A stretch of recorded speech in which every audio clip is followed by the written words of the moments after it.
Hi everyone, and welcome to my channel called zuzanareacts, where I learn all things Bharat with your help, and I just share my Slovak Central European point of view. Now, in today's video, we are going to cover more of the Tantra and Occult.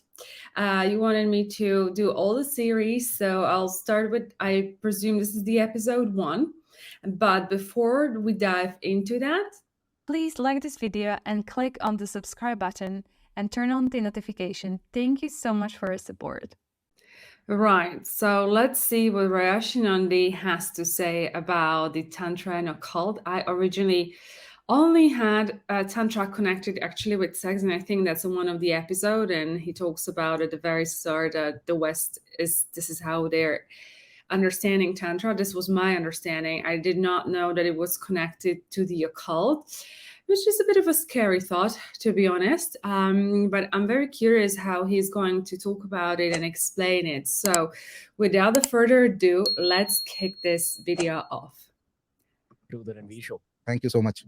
There's a podcast every month that I look forward to, when that month begins. This is that podcast for me. I've consciously not spoken to you until now. So sorry, I just made you sit in my house and didn't interact with you. How are you, sir?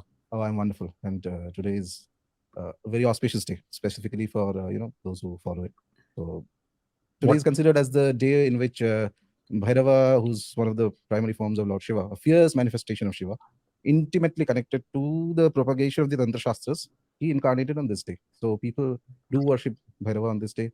And one of his favorite colors is black. There are certain, he's the guru through which the Tantras have come out. So there are various gurus not just divine gurus, not just human gurus, divine beings who are like gurus. Like Dakshinamurti is a guru, Bhagavan Dattatreya is a guru, similarly Bhairava is a guru, and also protector of the path. So today is specifically auspicious because today is the day he's considered to have incarnated, and through his incarnation, even today, we are, receiving that blessings from him, those who are in his upasana, those who do any kind of reverence to him. So that way it's wonderful. This is the same as Kal Bhairav? There are many Bhairavas. Kal Bhairava is one of the Bhairavas. Okay. So what is today called? Kal Bhairav Ashtami. Okay. Kal Bhairav Jayanti. Okay. So it comes on the Ashtami Tithi of Krishna Paksha on the Kartik Masa or the Mrigasira Masa, depends on which calendar you're following.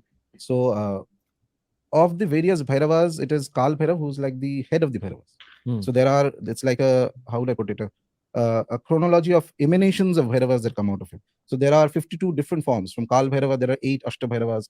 From Ashta Bhairava, there are more Bhairavas. In fact, every area will have a Bhairava Shakti. He is the sort of the Kshetrapala, the protector of that area. Okay. So any worship that happens has to have some invocation of the Kshetrapala as a protective energy. Very simple, straightforward question to you. Yes. And before I ask that question, I just want to say that in this first answer, you've given me so many tangents to take you on. But the simple question for you is this God? Is this an aspect of God?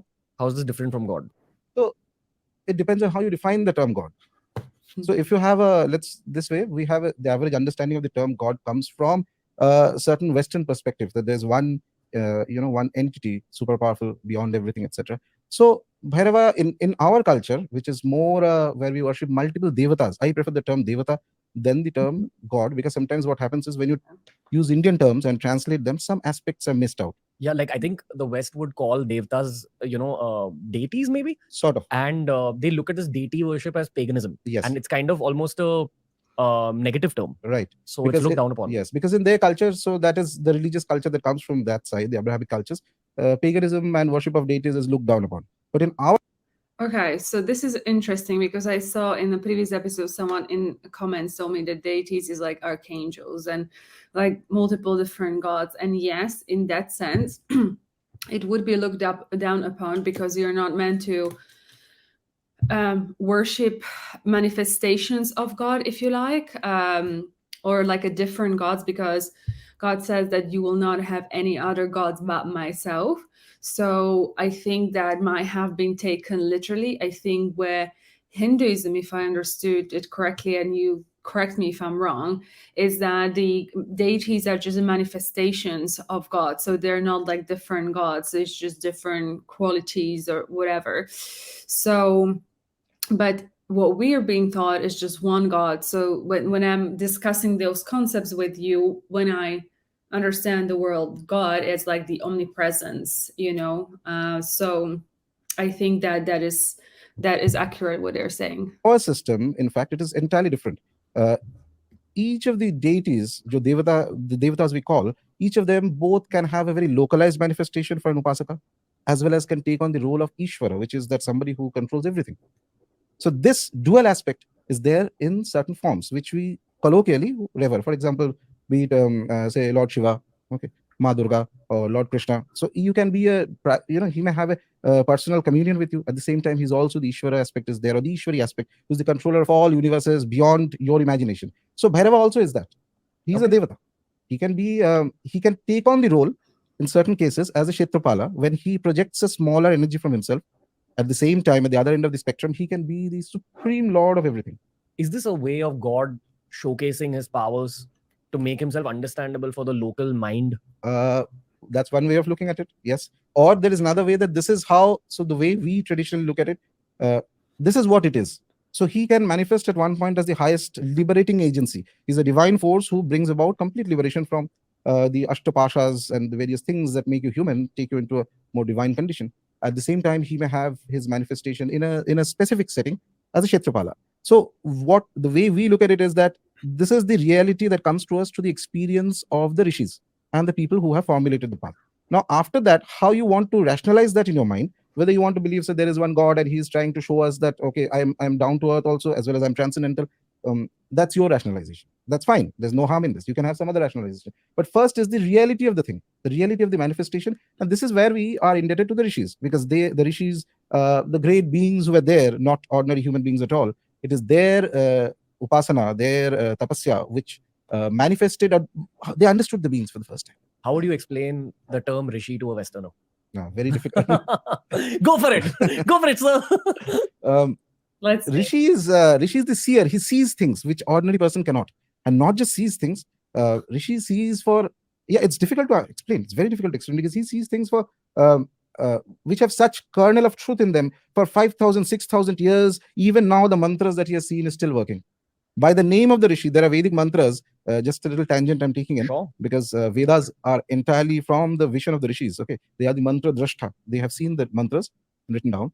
Even now, there are mantras for invoking that we have to take the name of the Rishis as a kind of like, that Rishi has seen it. It is by his, by the fact that he has seen it. If that is true, then today, right now, a little bit of that blessing will come here, and it comes.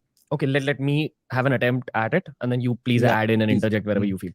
Okay, so before he gets an attempt in, I'm very curious what he's going to say, by the way. So the way he's explained that, to me, it's like a prophet, like psychic prophet. So I don't know if you've heard of Nostradamus, and there are other people that would see, in the future, etc. So that is kind of how I would use the word, perhaps, prophet.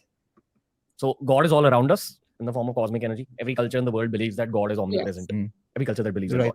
God. Now, when we say God is all around us, everything that is within God, including all the information of the cosmos, is also around us. Yeah. Okay. Our human body and mind is like a machine, which is capable of some sort of evolution. You can keep working on it, keep growing it. People often think that growth stops, physical growth stops when you're 21 years old. Right. Mental growth doesn't really stop in life. Even neuroscience says this, that your mind can keep evolving. But there are certain processes, certain exercises which allow you to hasten up that mental growth. So when you take up a system like yoga, which is a way of life and not just the exercises that the West knows of. And I want to stop right here. Sorry. Yoga, just so you guys know here, it's more exactly what he's saying. It's more the exercises. I never thought about it as a way of life. It's just, what are you going to do? I'm going to take yoga class on Tuesday and Friday. So just to exercise my body. No one, and some people are just like, I don't even want to do Shavasana, whatever. We see it very much as a form of exercise. You improve your speed of growth. So is it fair to say that rishis were human beings or beings which were able to take on yoga, improve the speed of growth of the body and mind, and then were able to perceive that information that God has left all around us in the cosmos and bring it to us who are slightly less evolved beings? That's a very good way of putting it, actually. I kind of agree with what you're saying. That's not only that, they were sort of, you can look at it that they themselves are very powerful beings. So we have this idea that inside the body there is the Atman, okay, there is the Jiva, which incarnates, which goes from lifetime to lifetime. So these are souls of very high order. They incarnated in the human flesh and blood so that they can form a link between the world of the spirit and the material world, and show us if you do it this way, this is how you invoke this devata, this is how you get to this deity. So they are the link, and it is through their vision, their their power and their sadhana and their tapasya that everything, the whole culture has survived because of that. Oh. So simple question again. Yes. Where does black magic come in all of this? Is Tantra a dark force? What is a dark force? What is darkness? All of that. The source of dark. So the world is always going to be a place of duality. So there's going to be light and there's going to be dark. There's going to be good and there's going to be bad. So the term specifically that you're looking for, what we call as black magic colloquially, in Sanskrit, it's called abhichara. Abhichara kriya is basically something which produces a negative result. Okay. Now, where does abhichara get born? I'll give you a simple example. I'm going to office. I have some office colleagues are there, boss is there, whatever is going on. In between, there is some office politics also happening, which is very normal, etc. And I don't like a certain person. Okay, I think that if he just goes away from the office, it'll be more peaceful for me. Okay, so the moment the thought is born, it is already your black magic has started. Oh, okay. Your intention is the one that is caused. So the world is based on both these aspects. Now, where does Tantra come into the field? How does Tantra make an entry into this? And not just Tantra, even the Atharva Veda, and they also have certain aspects which deal with these. So Tantra is a very specialized, ideally it is a way of worshipping the gods, the devatas, which is apt for Kali Yuga, this Yuga, Tantra says. So, okay. Whereas the Vedas are more for the Satya Yuga, the original, the first of the Yugas when corruption was less. Now, very simply, Tantra is saying that I am giving you a methodology of worship wherever, whatever your intention is, there is a greater chance of making it a success. So if your intention is good, you will get a good result. If your intention is bad, your intention is your responsibility. Tantra is not fixing the intention. Okay. It is up to you. If you want to keep your intention free, if you want to keep your intention without any malice, without any malefic intent, perfectly fine. For example, Tantra is like a sword, and you can use that sword to cut vegetables to eat, or you can use it to kill. Yes, and that is the technical aspect of the Tantra sadhana. But when we go in the deeper, the heart of Tantra, it is entirely focused on worship of the devatas so that you attain to a very high state. Okay, got it. I think we should dive deeper into this Tantra topic. Sure. I don't know where to begin this conversation. I don't know where to begin even questioning you. I'm assuming that the beginning is in the Atharva Ved because chronologically, maybe Tantra was first mentioned there. Correct me if I'm wrong. Okay, so before we jump into that, I wanted to go back to Tantra. It's almost like an occult science, and I'm very curious what he's going to say next. And yes, I think I completely agree that this is a dual world, plus minus, black, dark, and it is critical for it to work together because this is the fabric. This is all God, like good or bad is all God to form this experience. I think this is where many people get it wrong. Focusing, I'm not saying we shouldn't focus on good only, because I certainly believe we should be positive and kind and nice people. However, we need to also realize that we evolve through maybe difficult situations, and this is like if all was just well, perhaps we would just be stagnated at a certain level. And I believe this is why our planet, and that just comes from my other knowledge of spiritualism, is a very specific one where we have kind of free will, freedom of choice, where many souls wants to incarnate because you're able to gauge lots of lessons and evolve way faster than in other planets where this kind of setup does not really exist. So then I perhaps personally wouldn't go into black or even white magic. I know people that were doing white magic and then they stopped because it's not even that good. So I'm actually very curious about what he has to say. Atharva Veda does have certain practices which are very similar to tantric practices. But formally, if we say that how did Tantra originate, a simple answer would be so one of the original developments of Tantra that happened historically was from the area of Kashmir, and also to some degree in the area of Eastern India near the Kamakhya temple. Okay, that is one stream of Tantra. Let's boil it down to basics even further, sir. If you had to define Tantra for a Western audience again, how do you define it? Is it I'll tell you why I'm asking you this, because a lot of Western audiences associate the word Tantra with sex. So that's, me too. I get you. So that's one, that's like, taking out from a wide range of different practices, just picking up one out of context and making a bruha about it. So that's what. But Tantra basically is nothing but a methodology of worship, which was given by Lord Shiva. So why is Tantra important? Why does it work? In the first place, you may ask a question, why do I need to follow Tantra? I may as well follow the Vedic path. I may follow the Puranic path. So there is no conflict between the two, by the way. They're like two parallel streams in the same land, in the same space, larger umbrella of Dharma. There is the Vedic system of Upasana and there is the Tantric system of Upasana. And what does the Vedic system entail? So Vedic system entails that which is inspired from the Vedas, which includes the Puranas and the other texts. And so average, when we do a worship at home, say during Ganpati, Ganpati is so popular in Mumbai, right? The Ganpati festival, if you have a Panditji coming and doing a puja, more or less you're doing it as per the Vedic system. Got it. Like, which is the traditional mainstream PG-13 version of Hinduism. Right. Okay. And it is also useful and very practical. It is what has sort of held us together in a lot of spaces. And probably 99% of Hindus follow the Vedic system. Yes, correct. What about the 1%? So Tantra is something that starts with, so we have to understand this, that it is Shiva who gives out the Tantras. One more question. Yes. When you say that Shiva gave us the Tantras, is this a man you're referring to? Is it a being you're referring to? It's Lord Shiva. Which is what? Ishvara, divine, God. Bhagavan, God. Okay. He gives the Tantras through a set of rishis and rishi-like beings. And he says that the age that we are coming in this age, Devata Upasana will be far more effective if you do it through the tantric method of worship. Okay. Again, to give everyone context here, supposedly we're in the Kali Yuga, which is the darkest phase of humanity according to Hinduism. Yes. So in this dark phase of humanity, maybe some dark techniques work better for your own evolution and growth. But the same dark techniques may or may not be used for dark practice as well, which could be to cause harm. That is there, but I would not define it as a dark practice. Okay. So there is no practice called dark or white. There's a practice that works and there's a practice that does not work. Gotcha. First of all, is it effective? Yes. Number two, does it cause harm or not? No, 99% of Tantra actually does not cause harm. There are the actual practitioners of Tantra who are the traditional practitioners. They did not think of this that as some sort of small time black magic, jadoo tona and all. Not at all. This is a properly ritualistically heavy method of Devata Upasana. Okay. Worship Devatas. So it's important to understand that it comes from Lord Shiva, and because of that, it becomes a practice that is acceptable to the people, and not just acceptable, it works in the sense that there's a result that comes out of it, of the Upasana, and that is why we have a string of great Upasakas and saints and acharyas who have practiced the tantric methods and reached. Now, within Tantra, there are classifications. Classifications means there are known as the 7 acharams. Acharams means modes of behavior. Okay, as you progress one after the other. The basic mode of behavior, it says, is the Vedachara. Vedachara is the average way of worshipping, which average person does, which is perfectly all right. Say that's how you start. And the other thing is that this 7 modes of upasana, of acharam, you need not cross it in one lifetime. It will take lifetimes of efforts. So it's not saying that, you start today and 10 years later you reach there. No. Nature will play its part in guiding you after you have successfully completed each of the acharas and integrated the knowledge and the tattva there inside in your mind and body. You carry it into your next lifetime. Yes, the impression will be there with you. So nothing gets lost. Okay, now again, from a more practical perspective, I'm just going to share maybe a spiritual input here. Mm-hmm. Often you'll see that certain people in their 20s suddenly gather a lot of spiritual knowledge, or maybe sometimes in their teenage. They're just exposed to spiritualism through life. Maybe their parents introduce them, a friend introduces them. They lap up spiritual books.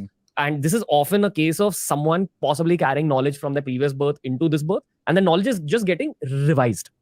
And often these same people hit a bit of a plateau. Yes. That plateau is the point where they have to actually begin accumulating new knowledge in this lifetime. Am I fair in saying that? To an extent, yes. The way I look at it, there is always some amount of, some things you might have done in your past that carries on now. But to develop that further, because there is every time anybody is born in this plane, there is a layer of Maya that is there. Maya means you don't remember what you have done in the past. Okay. Maya is the simulation that we're living in. Sort of the kind of a veil that is put on your memory. Okay. Otherwise, you will not be functional. If you remember everything, you will not be functional as an individual at the initial stages until you reach a very high stage. But it's already stored in our somewhere it is minds. Stored. Somewhere it may be stored. And that propels you into that, we call it through various actions that you might have done. There is something known as samskara. Samskara is your tendencies. So your tendencies may drive you towards spiritual path. Okay, that this is there. But even after that, you will still have to practice it, and the method it has to be done. Without that practice, that energy will remain dissipated, and you will after spend years and years and suddenly feel that where I'm stuck exactly where I was. Because that is why the process is so important. Whatever the path, whether it's yoga, whether it's tantra, whether it's something else, you have to have the right process. Follow it with discipline. So that's the one thing I always tell people, that eventually the person who has discipline will succeed, not the person who has experiences. Is that whole thing about a human that practices one kick 10,000 times is more powerful than practicing 10,000 kicks once? That's right. Go on. Interesting. So I've never heard of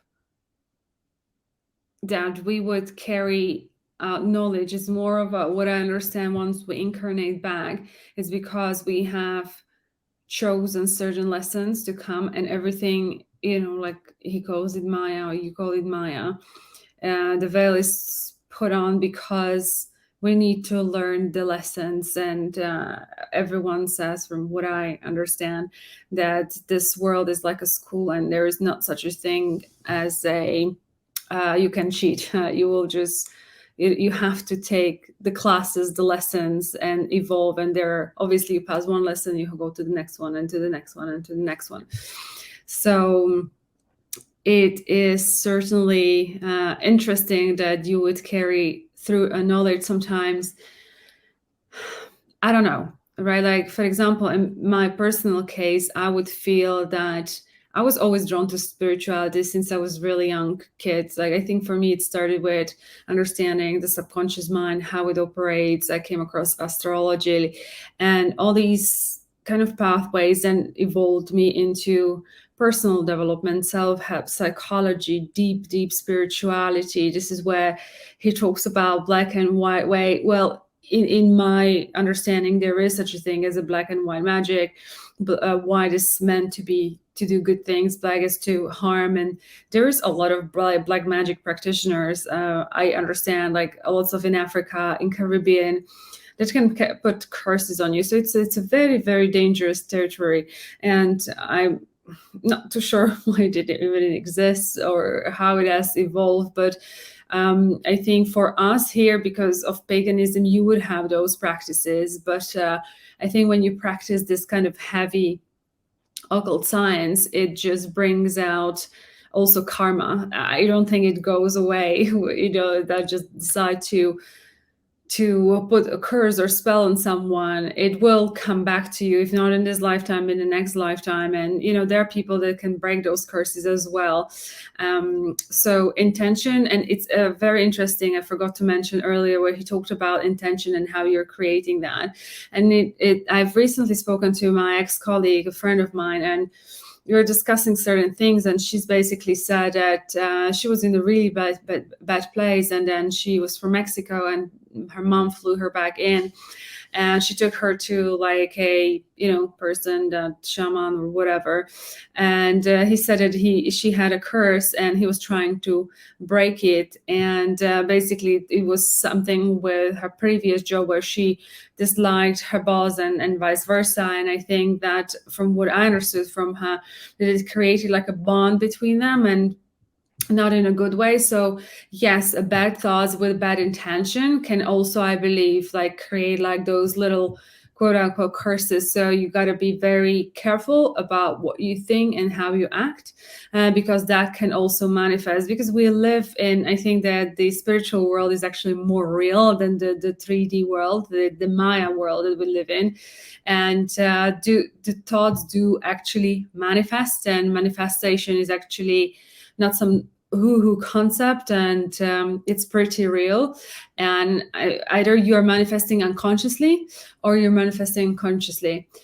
So it is just super important to be always thinking positive and good thoughts that can bring you good karma. That's and if you guys are interested in manifestation and anything like that, I'll link up the channel for you to check out right here. And let's continue. So that's where the seven, coming back to that seven acharams of Tantra. First, you start with the Vedachara. Okay, so you practice Vedachara. Then there is the Vaishnavachara, Shaivachara, Dakshinachara. So basically, these till Dakshinachara. Dakshinachara is actually basically is formal Tantra, because to enter into Dakshinachara, you need an initiation. So Tantra is very heavy on Diksha, initiation. So to practice Tantra, you need to have the tantric initiation from a guru, whoever you consider as a guru, who has the authority to give the initiation. Okay. In Dakshinachara Tantra, you start practicing the tantric mantras and the methods of upasana. Even to sit down and do a meditation at a place, there are certain shuddhis that has to be done. Purification of this place has to be done. And these are like, the guru will teach you basically how to do this, etc. That's even before you actually start doing the mantra upasana of the devata. Mantras are the fundamental, it's like the root of Tantra sadhana. So because we have a Western audience as well, you'll have to explain these terms a little more. So mantra is basically a chant, yes, a specific divine chant through which you connect to the devata. What do you think the logic of a mantra is? So here is what we go back to the idea of the rishis. So they see the mantra. In fact, there are some mantras that will have meaning. Okay, you can make out the meaning. What is it saying exactly? And there'll be certain mantras like Bija mantras They're sort of like a capsule of the same energy of the deity. Bija mantra. Bija means seed. Seed. It's seed like putting a mantra. seed inside your head and becomes a plant if you chant the mantra. Exactly, that's what it is. You take that seed and you plant it, whether it's inside your head or whether somewhere else, and then you through practice, which is the right practice, is you add some sunlight, water, and take care, and whatever else you have to add, and eventually all conditions set, that can grow into a tree. So that is what is the potential of a mantra. And these mantras sometimes may not even have a direct meaning, in the sense they will have what is known as a phonetic power. So by chanting it, you create an energy. That energy has a resonance with that specific deity. And this information comes to us from the rishis. Because ordinary person cannot create a Bija mantra. Are you comfortable sharing an example of a Bija mantra, or that's a dangerous thing to do on a podcast? No, it's not. It's these days everything is open. You just Google it, you'll find all the Bija mantras there. But to make a Bija mantra active, to work on a Bija mantra, there are certain rules. If a person is say let's just take an example, say Ma Kali. Okay, so one of the Bija mantras of Ma Kali is Kring. But I just blurted it out. But when you're doing sadhana, when you're doing there are certain processes in which once you take in the Bija mantra, it's like when you're doing the sadhana of the Bija mantra, you're not to utter it out loud. To the extent they will tell you, traditional authorities will tell you that the person in front of you should not even have the faintest clue. Without uttering a word, if you can find out that what Vija you're chanting, that is fine. And there are people like that. But if you have to tell it, the moment you speak it out and something that you're serving, the energy is going to dissipate from you. Kring. That's one of the Vijas of Ma Kali. So can anyone just start chanting? No. You need to be initiated. Yes, that's because these are very powerful. If you keep chanting them without initiation, so a lot of people may face certain it may trigger certain states, and you will need somebody to handhold you at that time. So you don't know how to navigate this. Spirituality is not all about fun and games and etc. Because the moment there are altered states that start off, even when you're worshipping a deity, the deity may just give you some experience. How are you going to integrate that experience? How will you handle that experience? That is where the guru is so important. It could be a negative experience. No, negative experience means what? See, if you go into a fighter plane, there are G forces that start. Somebody who's not accustomed to it, he feels very disoriented in that. Okay, so is that a negative or a positive experience? Any experience, if you're not able to digest it, it becomes negative. That's all. So I'm going out with friends and having a great meal and all that. For some reason, I'm not able to digest it. It becomes a negative experience. I get a headache and some problem in the body and things like that. So that's what it is. This is where the guru is absolutely important, specifically in these cases and certain other paths also. In fact, in the Indian tradition, almost all paths will ask you to have a guru. So that when there are certain experiences, how do you safely navigate those experiences, integrate those experiences into your practice, into your mind, into your life, and make it give it a positive turn so that it helps you. It's like look at an experience as like a fuel in the car. Okay, so the fuel gets into the car, and then your car has to go from one place to other. For that, you will need a clarity of direction. Where am I going? You need a Google map, something like that. Okay? Just a very crass example I'm giving. That is where your guru comes in. He will tell you from here you have to go. You have to have complete faith on the guru, and assuming the guru is capable and you are a worthy disciple of the guru. So guru will tell you from here you have to go with this. This kind of mantra you're doing, this kind of an experience. Some mantras may create a tremendous amount of heat in the body. Some mantras may have a different effect. Some mantras may trigger dreams. There are certain upasanas that first initial stages will trigger all sorts of complexes and things that you've hidden inside you. Okay, you may function as an ordinary person in the world, but there may be something or the other, some darkness inside. Darkness is not in a negative sense, but we all have some fear of something or this or that, could be something like that. It may suddenly get triggered because of that. You have to navigate those spaces. How does one navigate? Should the mantra be reduced? Should it be increased? Is there any additional practice that needs to be done? This is also important. In Tantra Sadhana, there is not just one Devata. So the primary deity that you worship, your Ishtha, we call it. The word Ishtha means good. He or she who does good to you is your Ishtha. So you worship, it could be any form of the Dasa Mahavidyas, it could be Ma Durga, it could be Ma Tara, anybody of the forms. But along with them, there are a pantheon of deities who also need to be placated a little bit so that they help you in the process. Just like that, any upasana in Hindu culture, we do not start without worship of Ganpati. It has to be Ganpati.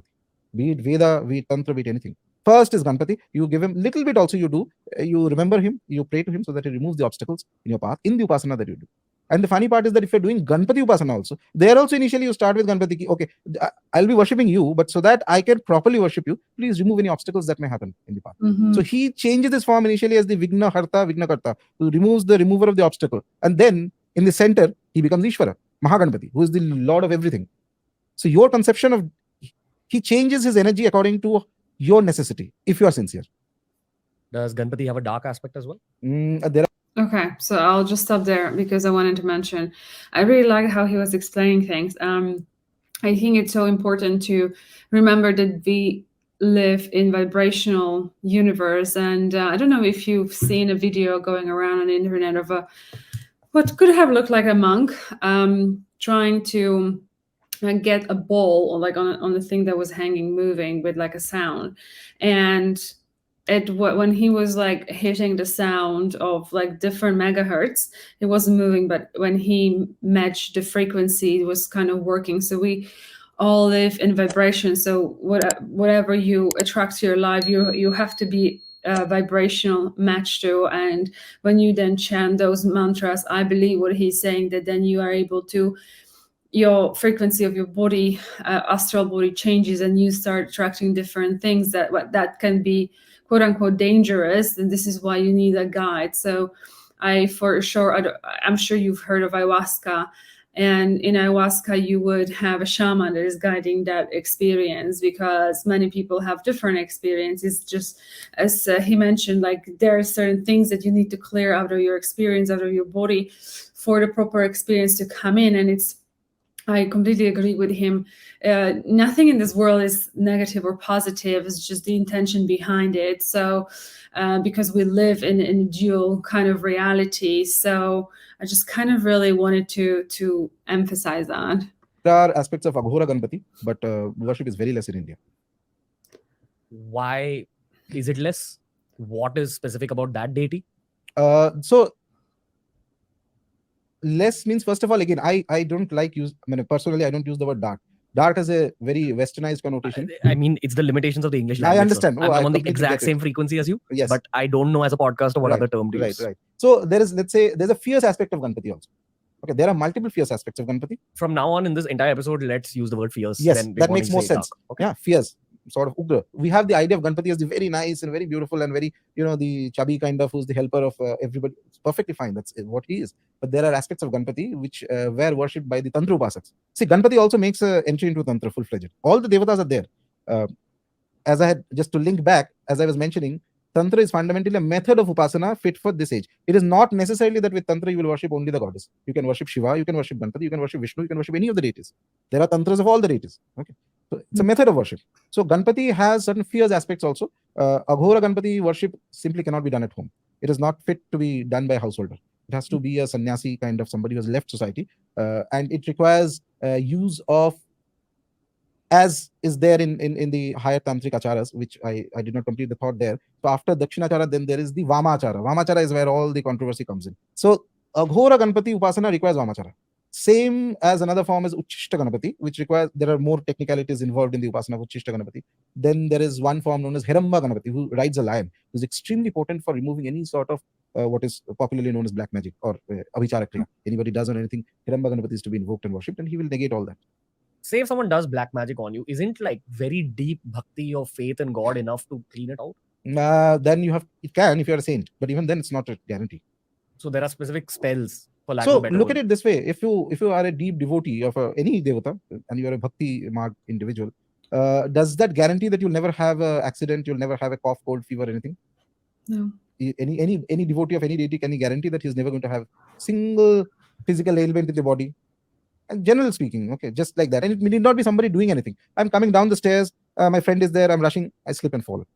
You can get injured, right? So long as you are having a physical body in this plane, leaving aside 0.00001% who is like the Mahavatar Babaji type of, who is outside of our equation, for the average human being, you, me, everybody, so long as you have the body, you have the mind, you will get hurt. You'll get physically hurt, you'll get emotionally hurt, and you will also make spiritual mistakes.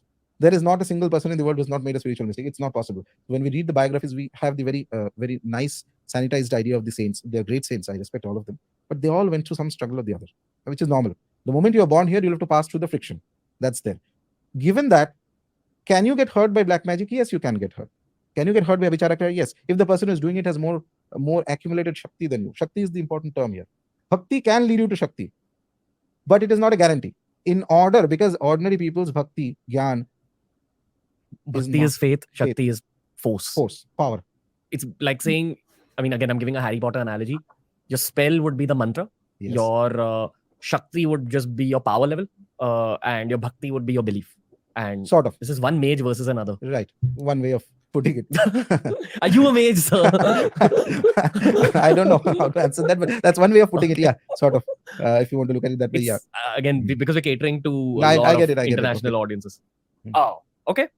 You said that you shouldn't perform Aghora Ganpati rituals at home. Yeah. What if you do? So it's just like asking that, can I? So we know Ma Kali is one of the popular devatas in Hinduism. Ma Kali has many forms, by the way. Okay, people have this very idea that she's only one. No, so there are Smashan Kali and there is the Bhadra Kali, and there are certain forms of Kali who are perfectly okay to worship at home. But there is the cremation ground worship of Kali, Smashan Kali, Kali who sits in the cremation ground. If you were to worship him at your home, she's going to, if not him, sorry, her. If you were to worship her at your home, same way if you were to worship Aghora Ganapati in your home, they are going to bring their energy into your home. Are you ready to take that? That's the question. What will that energy do? Cremation ground. Rest, you understand what is going to happen. Full tandav will happen in your environment. Is it like you're opening a portal inside your own house? Portal means, no, not portal exactly. It's like very typically, a deity is who resides in the cremation ground, who likes that environment. You are asking him that please come. So let's put it this way, a very rude analogy. But suppose you have a very good friend, and he's a very powerful friend. Okay, very powerful means he has capabilities and things like that. But he's the kinds who likes things a little rough, who's sort of how would I put it? I mean, it's not the right analogy. It's not coming to my head, but sort of like he who likes fighting and who's kind of that kind of friend. But he's a very good friend. Okay? And you are inviting him, you please come and stay in my house. Please come and stay in my house. So he comes and stays in your house. So there is going to be some conflict with the other family members. There'll be something he may do that others won't like, or things like that, because that's his nature. Or even better analogy, suppose you invite a tiger into your home. Okay, tomorrow the tiger bites somebody. Not even bites. Somebody is coming and petting the tiger, and just one small scratch and half the arm goes, etc. It's not the tiger's fault. It's his being natural. Same way, a being of that power who you are taking out of their natural environment and bringing it home is also going to bring some elements of that environment into your home. Question is, can you handle it? That's all. I have so many more questions for you. Yes, I can please. go on all day. I can talk to you all day. And the listeners can listen to you all day. We spoke about Ishtadev, which is your own devta. It's like a very Hindu specific thing, but depending on the phase of life you're in, I believe that your Ishtadev can change depending on what you need. Okay. Do you believe that? That means that you have not found your Ishtadevata. Okay. Okay. Which is perfectly okay, by the way. It's we start off worshipping of a devata with the basic tendency that whom do we like, and that kind Like of a natural inclination, right. And also some amount of it comes from the family. So if you have a specific deity being worshipped in the family, sometimes it happens that you develop a liking for that. Or in North India, for example, Hanumanji is so popular. Okay, so a lot of people will say that they will swear by Hanumanji. In fact, I've seen people who are more devoted to Hanumanji than to Lord Rama even. Okay, which is okay. It's perfectly fine. So simplest definition of Ishtadevata is one whom you like. Okay, and you start developing some bhakti towards the devata. That is the base stage of the sadhana, which is like you're in nursery level. Put it this way, absolutely nursery level. Just the liking is there. Now, from that liking, if you decide that from the nursery level I have to become an upasaka of the devata, what is the difference between upasaka? Upasaka is going to approach the deity in a way that the deity will be forced to respond to you. Your final aim should be that you reach a stage where the way you are sitting with me right now, you're talking, you're giving an answer, and there is a meaningful conversation. The people seeing and saying that there's sensible thing. You finally reach a stage where you have that type of a connection with the devata. It is the highest stage, and I'm not saying it's going to be easy. Not even that everybody can do it. One in thousands and thousands, but that 1%, the world will fall at his feet. What is your intuition about who my Ishtadev is? That is a question I would not take up here. But you have an idea. See, these are things your guru should be telling you. Okay. I do once in a while when I meet people have some thoughts, but the first thing that I learned in my life is that so you observe nature, you see things, you enjoy, but don't open your mouth. Nature is running the job. Nature is a wonderful way of doing it. I am a very ordinary individual. I'm just a simple upasaka. But what's the downside to you talking about my Ishtadev on my podcast? No, it doesn't work that way. So no, it's not about that. Let me explain to you. Sure. So there is a concept in upasana, in the higher levels of upasana, that is called the adhikara. Adhikara means the right to speak about something. Okay. So I may have had certain experiences when I was less careful, when I was younger. Very happily, I tell people about it, and there would be a negative reaction to me speaking about that. It would come to me. From not just the people. No, not the people. People are not involved. It's the nature's rule of things, how things are. Adhikara means the right to a thing. So nature is saying that technically you have a right to everything, but after you have developed your fitness to it. Okay, this is one. Second thing is that when it comes to actual sadhana, actual upasana methods and all that, these discussions, actual sadhana, I'm not, general questions are fine, about a specific thing, etc. These are best. Wow. Okay, so what it just struck me because funny enough, yesterday I was talking with someone who is deeply spiritual and see stuff, hear stuff, and stuff like that. And I always am so curious because I don't have that, capabilities or what have you. And he was telling me, like, I can't really tell you that because, like, it's message. It's like, in that sense, I know that he's talking about him, but it was like message. It's message for me, and it almost feels like what he was just mentioning, that there is certain order to things and you shouldn't be speaking about some stuff. And he was like, when I told you things before, they, whatever they are, were not happy with me. So like, I can't share these things. So I'm just like, dang. But it totally hit me when he was just talking about it. Best discussed in private, in a setting where the individual knows you properly, etc. Then only it'll work. You can say 100 things, but whether that leads, same thing. You just drop a seed into a place and you don't nurture it properly, it's going to die. Nothing is going to come out. To make something fruitful out of it, that is where all these rules, which were developed by thousands of years of practice, people see that, okay, if you do this, then only it works. If you do this, then only it works. If you follow that. So like right now only I spoke the Vija mantra, which is something normally not to be done in tradition. Even if they will use a language that is coded. I will use a word which is somebody who's initiated in the process. He will know what exactly I'm talking about. I may say Maya Vija. Okay, after Maya Vija, there's a Kurcha Vija here, there's this Vija here. The person who knows, he knows exactly what I'm talking about. And the person who does not know, who doesn't have the initiation, who's not a part of the path, he will not understand what I'm talking about. Mm-hmm. Okay, so these filters were set in. It is not a gatekeeping. That's one of the misunderstandings that people have, that it's a gatekeeping. Oh, you're not sharing. No, all knowledge is free to anybody who displays his fitness for it. It's just like you can enter into IIT, but clear the exam. That's all. And then sustain yourself.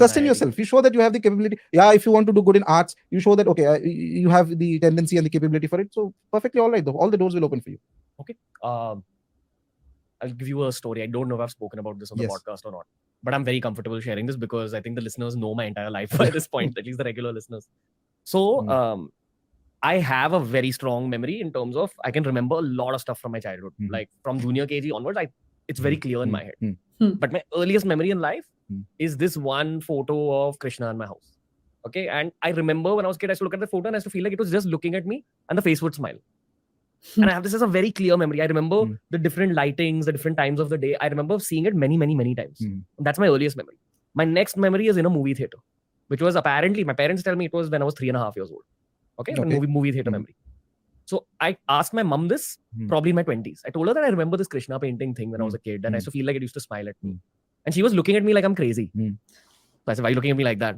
So she said that there was a Krishna painting in that room, but it was in that room when I was pregnant with you. So before your birth, we moved it to another room. So does that mean that some memories of my mom got interlaced with my mind? I don't know. The reason I bring this up right now is throughout my life, I've always gone back to Krishna.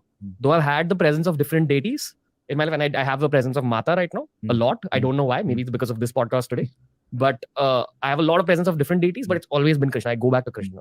The yoga school I'm a part of is YSS, which is Krishna-centric again. There's been such an impact of ISKCON in my life. So I assume from my human capacity that maybe Krishna is my Ishtadev.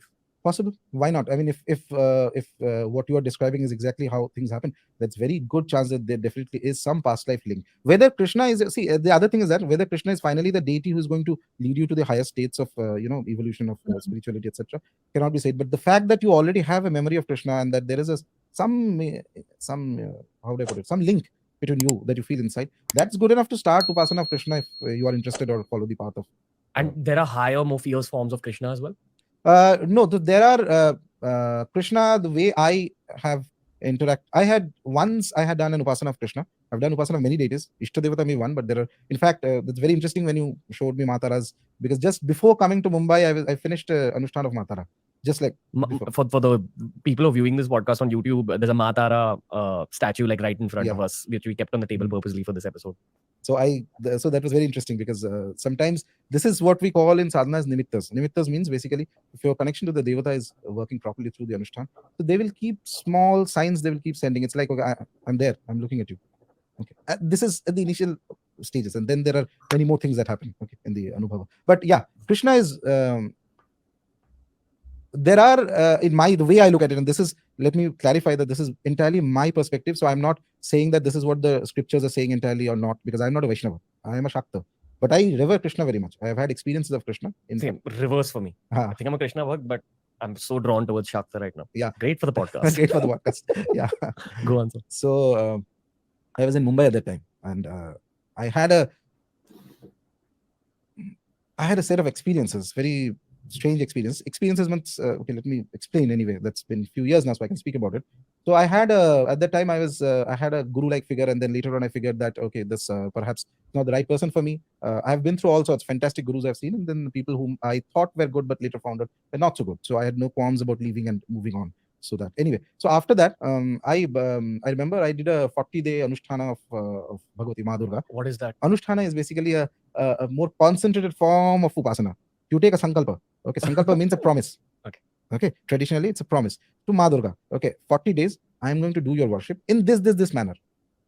Considering that you're also a working professional. Yeah, I used to go to my office was in Hiranandani, and I used to go by train and then come back by train, and with that I used to do. So I had a 40-day sankalpa in my mind, and sankalpa means it's a promise basically. You promise to the deity, to Devata, to Ma Durga, and you don't make a promise like human beings. See, deities are very different. If you make a promise, you better go through with it.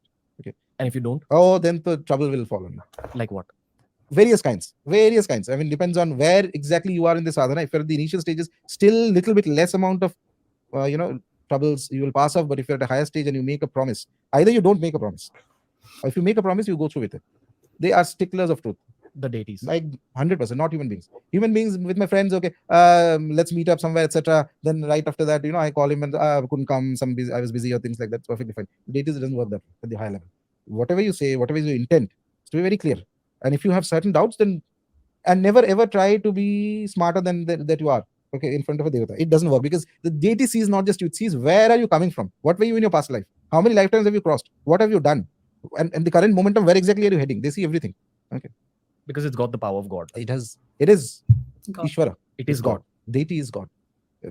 Deity is the divine. There's no doubt about it. There's absolutely no. So then 40 day I did the Anushtanam. And Anushtanam with the promise that I need certain guidance from her. You needed guidance for life? No, for my sadhana. I need my next path to open up. Which is your actual ambition. My main focus had been my upasana from the time I had started. Got into I had a lateral entry, but I don't want to deviate to that story, but let's stick to this. What does the word upasana mean again? Upasana is the method of worship. Upasana is just any worship of a devata is upasana. I'm choosing these terms because it conveys the right sense. Though we are speaking in English, but I believe that at one point, if these terms become common currency, it's easier to speak on these topics. Okay. Because in translation, something gets lost sometimes. Go on, sir. So I did that, and I took a promise, and the promise has to be done formally, which means that you take water and you drop it and you say that you are so and so. Okay, and this is your name, this is your gotra, this is where you are staying. You want to worship XYZ Devata through this method for so many days for whatever results you want. Okay, like that. And then you drop the water. Basically, it's keeping witness. Sakshi. Whom are you keeping witness? Jal Tattva, water. On the ground, that is the earth, everything. They are witness to your promise. Okay, so you go back in your promise.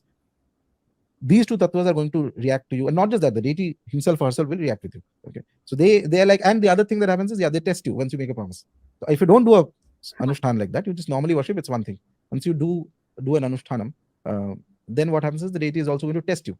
Test you means, are you fit for it? I remember when I did that 40-day thing, very third, fourth day, I felt tremendously ill. I mean, I had, I think, 100, 203 fever. But even then, it has to be completed. 3.5 hours I have to sit and complete. In terms of when you make a spiritual promise, Maya or the material realm will keep pulling you away from achieving that. Yes, various promise. entities will try and pull you away. Various things will try and pull you away. Even the deity will be aware that these are the obstacles that will come, but he or she will allow the obstacles to come to see that how strong is your willpower. Yeah, it's like you're doing push-ups and the deity will put its foot on your back. Exactly. It's a test of your commitment. Are you just being frivolous? Are you just being here? Then anyway, you'll not progress. After the 40-day I completed, and there were other small hassles, but thankfully I was able to do it. What were the small hassles? One was this. I had very high fever, I remember. And after having that fever, even in that fever, I had to complete at the correct time I had to sit at this time after coming back from office. Then one day I remember I suddenly started getting a call from somebody pretty high up in my office whom I had never had any reason to interact with till that point of time. And I wasn't sure why is he even calling me at this time after hours. When some sort of issue had happened in office, very peculiarly, I had to resolve it, of all people, and it made no sense, because all these years I've been working in that company, never had this issue come up. Neither has this individual ever needed to have a direct communication with me, because he's pretty high up in the chain, etc., and things like that. And I am in the middle of the puja. The conflict that is going on in the mind is, if I pick up that call, I have to start again. There are rules. 3.5 hours again I have to start, and I'm already tired after office and coming back. Okay, so at that time it was like I had to take a quick decision. So whenever I've had a conflict between work or any other aspect and my upasana, my focus had been on upasana. Then we'll see tomorrow. Whatever happens, we'll see. Okay, I'll go through with this. Thankfully, things got resolved. But this is a very typical example of how the deities will test you when you're doing upasana. But after I completed, there are a few dreams I had to go to certain temples and do certain homas, fire rituals. Did you feel fear in those dreams? No. It was positive. Positive. I knew that these are indications from the deity that next paths will go through here. So I went to one of the Tara temples in Vindhyachal. Okay. Vindhyachal is in Uttar Pradesh. There's a very beautiful Vindhyavasini Devi temple, and in the outskirts of that town there is a small Tara temple. Those who know about it, they know. It's not widely popularly known, but somebody had suggested. Me and two of my friends had gone there, and I remember once I entered into the Tara temple, there was one sadhu sitting there, and there was a dhuni. Dhuni is a continuously burning fire. Small amount of fire will go on, so you can do fire rituals on that dhuni. Okay, and the sadhu was there, and he told me suddenly that you should do a homa there. And that fire was very different, by the way. What did he say? Homa. Homa is fire ritual. Basically, when you do a Ganpati Homa or something like that, basically you light a fire, you consecrate a fire, and you worship the deity in the fire. Okay. So when you're worshipping a Vigraha, a Murti, you're worshipping the deity in Prithvi Tattva. It's made of mud or wood or something like that. When you're worshipping in fire, you're worshipping the deity through Agni Tattva. So like that, all the 5 tattvas can be employed in the worship of a Devata. Understood. So fire rituals are fundamental to Dharma. It has to be there everywhere. So that fire had a specific, that was different from the other normal fire, because that specific fire was taken from a cremation ground. Okay. So there is one fire which is the average we use for all, whether for puja purposes or whether cooking, etc. And then the fire that comes from the cremation, which has touched a body, a dead body, etc. So that has a different property altogether, and it's normally not to be trifled with casually at all, because it has a tremendously different kind of property and different kind of effect, etc. Just one note for international listeners. In Hinduism, Agni Dev is considered the distributor of energies. Yes. Agni Dev is the god of fire. God of fire. So way of saying fire is a portal to like higher realms. Yes. And higher energies. Yes. And also in the Vedic conception, fire is the priest of the deities. Interesting. He is the Purohita. You have a Panditji when you need to do a puja, you call somebody. So fire acts as the priest. He's the one who will connect you to the realm of the gods. So that's why fire is very important. He's a deity in himself, and he also connects you to the Devatas. Whomever you want to worship, fire will connect you if you do it in the right way, if you know the right methodology of doing. And this is known as a homa or a havan, what we call in North havan or homa, and extended version in the Vedas called the yagyas and all that things, etc. So what I did there was a homa to the deity, to the Ma Durga, basically. But the fire was different. The fire was a cremation ground fire. That fire is normally not to be used until you know what you're doing, because as I was mentioning, the moment you enter the cremation ground or the deities, then the rules also will change, because they have their own ways of things, etc. But anyway, by the blessings of the mother, it went wonderfully well. Fantastic. It went. The nimittas were perfect. Nimitta means the signs that you will get. There's a whole science of these signs that come in, and it's difficult to explain, but as you go deeper, you realize this. Gurus will tell you and things like that. And after a few days of that homa, I received a mantra in my dream, the deity. Okay. Like a beach mantra? No, full. Like a full mantra. Full mantra. How did you remember it? That's because the dream came twice. So that one day, it was very vivid kind of dream. I woke up and I saw that, and not just the mantra, it was like there were some actions that were being performed, some things were going on, etc. in the dream. Are you comfortable sharing details? Okay. So there was one form of the mother, one of the Mahavidyas, very, very intensely powerful Mahavidyas.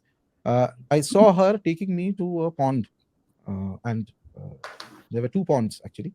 And she asked me in the dream that which one do you like? The color of the water was different. One was crystal clear and the other was bluish.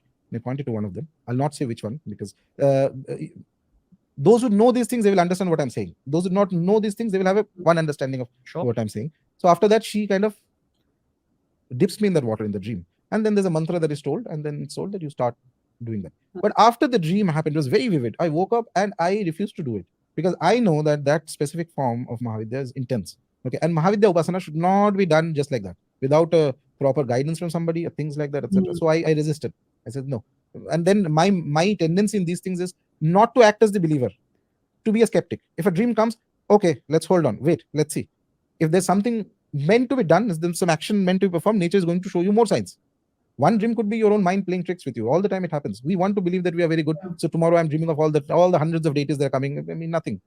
So in order to be on the, on the side of caution, and also because I thought that I was pretty not sure that is this the form I should worship? Not the form. I knew the intensity of the form is very strong. So I did not do anything. But the dream repeated itself again after a few days and with more vigor, so that I remembered exactly what was going on, etc., etc. And then the inspiration came very strongly and I started doing that. So I'll stop right here because I just have so much to say, even to the previous segment. So I will start with what he was just saying right now. We indeed really don't know. I mean, every time I listen to these kind of talks and spiritual people, it's insane how much there is to know and how much we don't know. And the more you know, the more you don't know. I think it's such a true statement. And he's right in saying, like, sometimes you might not have the right dreams. And I think in the last videos I was talking about false light and stuff. So once you enter the spiritual realm, and I thought for the longest time that, everything is just like candy cotton and unicorns, and it's great, but it's actually can be a very dangerous in its own way world that you need to be guided once you're accessing that levels and you're practicing this, because there might be forces at play. I'll call them forces that might not want you to do you good, etc. I think in the last video I mentioned psychic battles and like all that kind of stuff. It's just mad, I think. And I wanted to go back to what he was talking about, making a promise. I was just thinking about myself. So Slovakia is very good at ice hockey. We're a small country, 5 million, but we used to world championships and stuff, World Cups. And I remember when I was like graduating from my high school, so about 17 years, and I just made a promise that, like, if we win, I'm going to get straight A's, and that it happened. But I don't know if you guys ever made any promises like that. I think it was just like still a very childish one of me. But I also wanted straight A's, for the final exams. It's like A levels, if that's something. In German, it's more close to the German system. What we have, it's in Germany, it's called Abitur. So I did, I got straight A's, and they won gold medal. So that was really pretty dope and awesome. But what I liked interesting thing he mentioned, he made a promise when it comes to water. And when I look at my other knowledge about like galactic history of the kind of the galaxy and our Earth. And I mentioned that before. I would follow Matthias De Stefano. He claims he remembers his lives. He has a really long series on podcast on Gaia TV, and it's very interesting. It's from the creation of the universe and what was here before. And and as a human body, we are like 60% of water, and making promise with water is very interesting, because at the start, at least what Matthias is talking about, is that there were groups of people where there were Nemnirs, and they were coding, kind of putting like all the memory information into the water, into the ice. So they lived they were apparently super tall, and they were like loners, kind of I don't want to say ogre, but these types of beings, and they were like keeping the knowledge for humanity in the water. And that's interesting that he says that he's making promise with the water. I think water has lots of important information coded into, so just kind of wanted to mention that. And then I wanted to talk about the memories, how it mentioned about seeing the Lord Krishna. And I've read a couple, I've read many, few stories. So when I used to live in the UK, I used to read magazines that were called Soul and Spirit and Destiny. And that was like my, I don't want to say daily bread, but I used to read them rigorously. And there were instances of when soul is entering, you choose your parents. So there were stories that I read about like souls saying like, oh, to their mom when they, you know, were older, like, I saw you and dad in that and that hotel. And then basically what happened was that the kid was conceived right at that hotel. So, or there were people that died, in fact, and they had remembered their past lives, and they even incarnated quite quickly, and they were able to find the family members that were still alive. That's crazy. So as a soul, you can totally, like, even if it's not your kind of, maybe your it's kind of your soul memory, like you can see where you're going to incarnate. So I think that is why he might have picked up on the picture of Krishna. And funnily enough, I have also some memories from when I was a small kid, and my parents are always like, how is it possible that you don't remember things from the 7th grade, and you remember something when you were 3 years old? And I do have certain memories, like from like our family life, that's just like almost like a picture, and it's quite early on, so it is possible. I wonder if you have these experiences, and please do let me know in the comments below. And that is the end to my blabbing for now, and let's continue. Upasana of the form With the mantra. with the mantra. And after doing a few months of that mantra sadhana means basically you're doing japa of the mantra, repetition of the mantra in a proper manner. Proper means not just roaming around and doing. You sit like in meditation. You sit. You have a japa mala and you keep doing. You counting. chant. Yeah, with the beads, with the rudraksha beads or whatever beads you have. You count how many times. Okay, you are counting it and doing the japa. So like that, as I kept doing. That is when I had one day, I remember pretty late in the night, I was meditating and I saw a figure standing in front of me. Okay, I could sense that it was not an ordinary person. There's a tremendous amount of tejas. Tejas means there's brilliance. Glow is still a softer term. I'm saying brilliance. There's one light that is it's a glow that's, you know, nice, soothing on the eyes. And there's one that shines like the sun, something like that. Okay, like that. And there was some instructions told to me that read certain books of Sri Aurobindo. Sri Aurobindo is one of the greatest spiritual mystics who lived and there in Pondicherry. Okay? Yes. I had earlier, before this 1-2 years ago, I tried reading Sri Aurobindo. It did not make sense to me because I found his language too complicated for my understanding. Like 1 meter above the head it flows at that time. And this time you read it, it slipped into your head. Everything. And not just that. I opened that specific book, that page, and there were certain things he was talking about. This is precisely the confusions I was having at that time in my mind. That's how the right spiritual books work. Yes, for a lot of listeners. Exactly. The knowledge will enter your head when you need it. Exactly. And then not only when you need it, but when you're ready to receive it and really integrate it.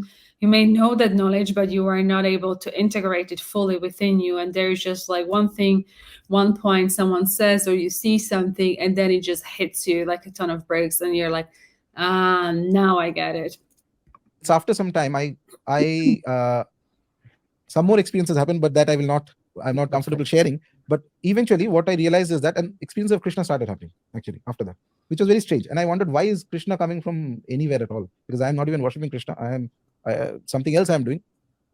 And then I picked up a book of Sri Aurobindo's biography, and I realized that he had attained perfection in Krishna Upasana. Krishna was the primary deity. He was the one and the Bhagavad Gita and Lord Krishna, the ones whom he worshipped most intensely in his own way. So he did not do the normal Vaishnava Upasana of Krishna. What he did was more of meditative connection with Krishna, to the extent that he had sort of become like Lord Krishna, an emanation of Krishna that time. He had that energy fully in him. And the question started that there are many forms of Krishna. So there is one form of Krishna that is Sri Aurobindo used to mention. There's one form of Krishna who's popular in the Bhagavatam, which is one of the spiritual texts. He's the delight of the gopis. Okay, he's very sweet. He's beautiful. If you worship that, you feel like in bliss. If that energy of Krishna a little bit comes in. But there is also the Krishna who gives you the Bhagavad Gita, who's standing in the battlefield. Okay? And there is a confused Arjuna who's saying that, no, I can't fight. And then there is a conversation that goes on. So that Krishna, he is the teacher. That aspect of Krishna is one who will make you pass through. You have seen how clothes are dried by wringing them. He will do exactly that throughout all impurities, so that afterwards you have nothing left but to become spiritual. And then he will give you the Gita, and then he will never forget. Including people, including situations. Everything. That is what his style is. Yep. That is exactly what his style is. Okay. And saints who have worshipped Krishna properly, they all know this. Whether there is, as I said, there are two types of worship. One is that the general bhakti you can do. There's all doing, and then you have that intensity of longing. No, I want that devata in the manner like a friend, like a father, like a mother, or whatever form you want to personalize the equation, so that there is a two-way communication with the deity. That is the highest stage of sadhana. That is where you have to go. Okay, so Krishna is like that. He's beautiful. So if somebody tells me, I find it very interesting, just my personal opinion, that somebody says that Krishna is the sweetest, of course he's the sweetest, but if you go closer to him, he's going to make sure that everything that is non-spiritual in you, every element in your body, and means your environment, slowly pick out everything one after the other, take, and that is going to be painful also. What is he doing to Arjuna? Arjuna comes and says that, I can't fight. Okay, these are my friends and relatives only. How can I kill them, etc. And if you see his conversational tone, he starts off in the, I think the second chapter, when he starts off, he starts off this way that it's like loosely paraphrased into English, that you speak like a pandita, you speak like a wise man, but actually these are not the words of wise men. These are actually words of like somebody who's a fool, somebody who's doesn't know. And then he goes on slowly, one after the other, he starts explaining to him what is the spiritual reality of the world. He even tells that there is a chance of, in I think fourth or fifth chapter, he tells moksha. How do you attain moksha? You can stop this whole rebirth thing, okay? But he doesn't stop there. So after Karma Yoga, Gyan Yoga, one of the different yogas and all that, he goes on. And then finally he goes into Vibhuti Yoga, that is the 10th chapter, where he says that what is his manifestations. And there, it's such a brilliant text. He says that among the Pandavas is Arjuna, among the Vrishnis is Krishna. So he's speaking of himself in third person. You can ask that who is it that is speaking? Is it Krishna or is it somebody else speaking to Krishna? Okay. And then the next chapter, he shows the Vishwarupa. Vishwarupa is the transcendental form. And every deity has this, by the way. And at that moment, the only thing that Arjuna can do is bow down in reverence. When you see that kind of form of a deity, all your mental conceptions are washed away. Only thing that will work is bhakti. You'll just fall down in reverence. Either you will get scared and run away. That also happens. There are people. Or you'll just fall down in reverence. Okay. And he tells him that I can't take this form. You come back into your four-armed form that we know so popularly, etc. And after that comes bhakti. Bhakti cannot be inculcated. Once you have that experience, then bhakti will automatically develop. So this is how Krishna is. I have to. Firstly, I'm a little overwhelmed, but I have to bring you back to that story. So you said Krishna came into your life. Yes. I'm assuming it's to remove maybe the microscopic non-spiritual elements that were remaining in your life, or to put you through some process to, like, I don't know, churn your emotions. What happened then? That was a period of excellent spiritual development for myself. But at the same time, mind you, during that time, once I had a couple of more experiences of Krishna at the time. Automatically it started once I was developed a strong reverence for Sri Aurobindo. Okay, because Sri Aurobindo is like it's the portal for me for Krishna. From him I went to Krishna. Otherwise I did not have any inclination for Krishna. So only after reading him and developing a strong understanding. So I used to like that one specific sentence Sri Aurobindo used to write about Krishna somewhere, written that if you know only Krishna, then you know nothing about Krishna. He's so vast that he can encompass everything. Okay. He's absolutely universal in one sense, and he's also very personal. He holds both of these aspects in him. But at the same time, while I was doing a certain amount of Krishna Upasana, I got some books on Krishna. Books means the Bhagavatam, the 10th chapter of the Bhagavatam, Srimad Bhagavatam, contains the life of Krishna. That is the most beautiful text. If somebody studies it, actually people do Upasana of it. 7 days they will study, confine yourself. I used to tell people, confine yourself to a room for 7 or 10 days. Don't meet anybody unnecessarily. Eat completely as sattvic food as you can. Okay, as light food, not just vegetarian. I'm saying that as light food. I mean, if your stomach goes full up with this mark, then eat 3/4 of it, not more than that. Okay, keep a little empty. Spend reading the Bhagavatam. Spend contemplating on the Bhagavatam. Imagining how Krishna from childhood, what is he doing? Every story, there's something or the other that is going on. Okay, if you go deeper into the explanations, and it's beautiful. 7-10 days you do that properly, and don't meet people. Don't no unnecessary phone calls. Cut off your internet and all that things. That is the biggest Rahu roaming around in the world. Okay, that's breaking of concentration is the easiest thing to do from the internet. But keep all that aside. Just do that. You'll have a blissful experience. The text has a power. It has a Shakti in it. So reading the Bhagavatam was very good. And meanwhile, at the same time, my primary Upasana was still going on. Okay, it doesn't stop. For the Mata. My main Devata Upasanas will always happen, wherever I may be. Even say today also, whenever I'm going somewhere, I have to first plan it this way that, okay, if I reach here, this amount of time I'll have to need to complete my, it's like a seva to the gods. Service to the gods. Okay, I don't look at it as something like, oh, I have to again complete. It's not like a task that has to be completed. It is something you do willfully out of joy. Then only you will enjoy. Then only you can sustain till the end. Otherwise, the moment you feel that, oh, just a task I have to complete, 100% after some days it will fall off, and then you will also fall off from the path. That's how it goes. Only those who can enjoy doing it, you look at it as a seva to the gods. Okay, and they will also interact with you eventually. So anyway, that sadhana was going on. The Krishna phase went on for a few months. and I read a lot of Sri Aurobindo. It helped me clarify many concepts about spirituality. And even though my path is primarily Tantropasana, I like Tantropasana, that's what I do. But I found no conflict in the ways Sri Aurobindo explained various things and how those applies to the traditional tantric path. Okay, he's a brilliant thinker. I mean, one of the best, in my opinion, that I've read. And I remain eternally devoted to him for the excellent writing he has done. But yes, his writing is a little complicated, so it takes time to get in. Once you understand the rhythm, and then you'll. Why have you highlighted this whole experience though? Like, what was special about this whole phase? Because that time, first of all, this came to mind because we were talking about Krishna. So that's why this episode came to mind, that I had an experience. No, but for you. So that was important in the sense that two things were going on. One was the Krishna Upasana, Krishna and Sri Aurobindo Upasana. In fact, once I remember, I was coming in a local train, coming to office. And I just finished reading the Bhagavatam in the morning, and suddenly, you know how Mumbai locals are, like full marpit going on, etc. So I get down from the train, and there's this, I don't know what, two groups were fighting among themselves or something.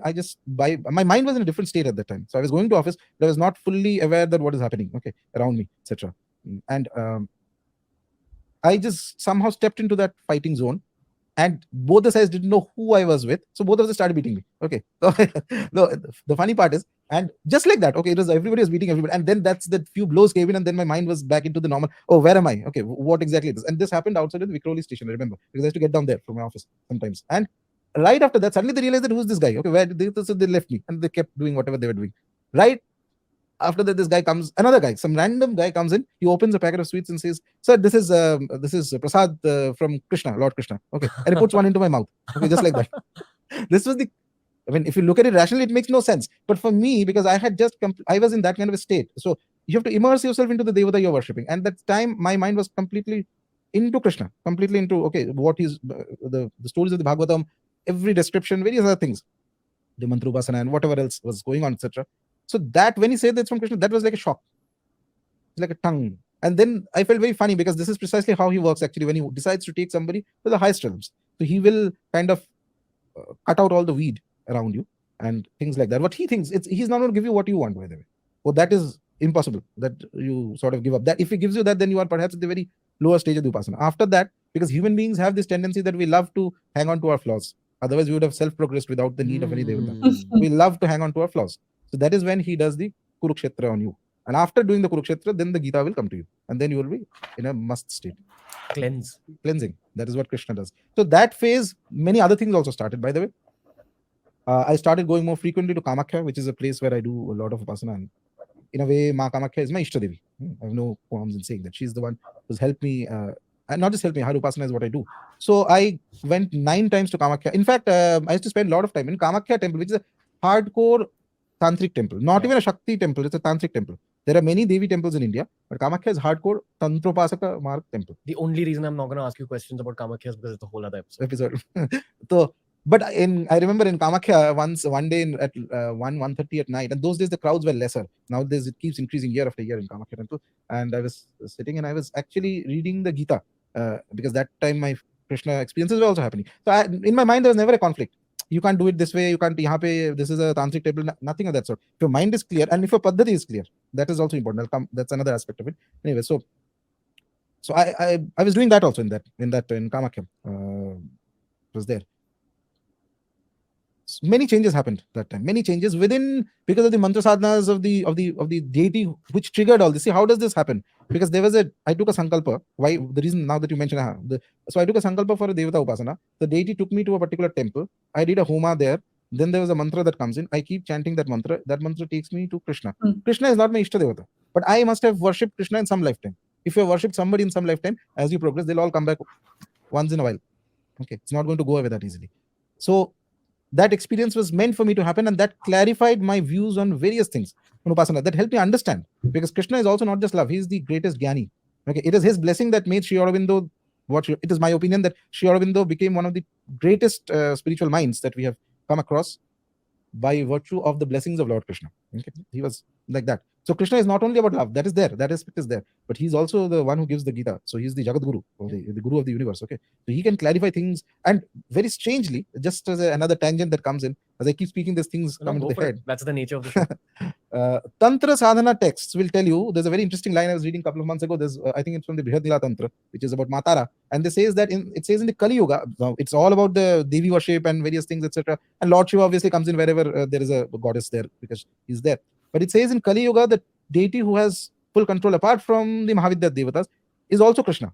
So Krishna is even considered as a projection of Ma Kali, by the way. Huh? Yeah, in Tantra is believed that Kali, in one place it's Kali, one place it's Tripur Sundari. Tripur Sundari is one form of tantric form of the mother, divine mother, who has impossible capacity of sammohana, which means their attraction, okay, and various spiritual qualities, etc. So once she decided to incarnate in a male form. And in Bengal, there are traditions where Krishna and Kali are worshipped together. It's called Krishna Kali Upasana. Didn't know this. Yeah, one of the greatest tantric scholars, acharyas, upasakas, who's most revered in 15th century used to live. His name was Krishnananda Agambagish. So he was a Kali Upasak, whereas his brother, he was born into a family, I think, that has Vaishnava leanings. So his brother was a Krishna Upasaka. And they say that one night they had just a debate and discussion that who is greater?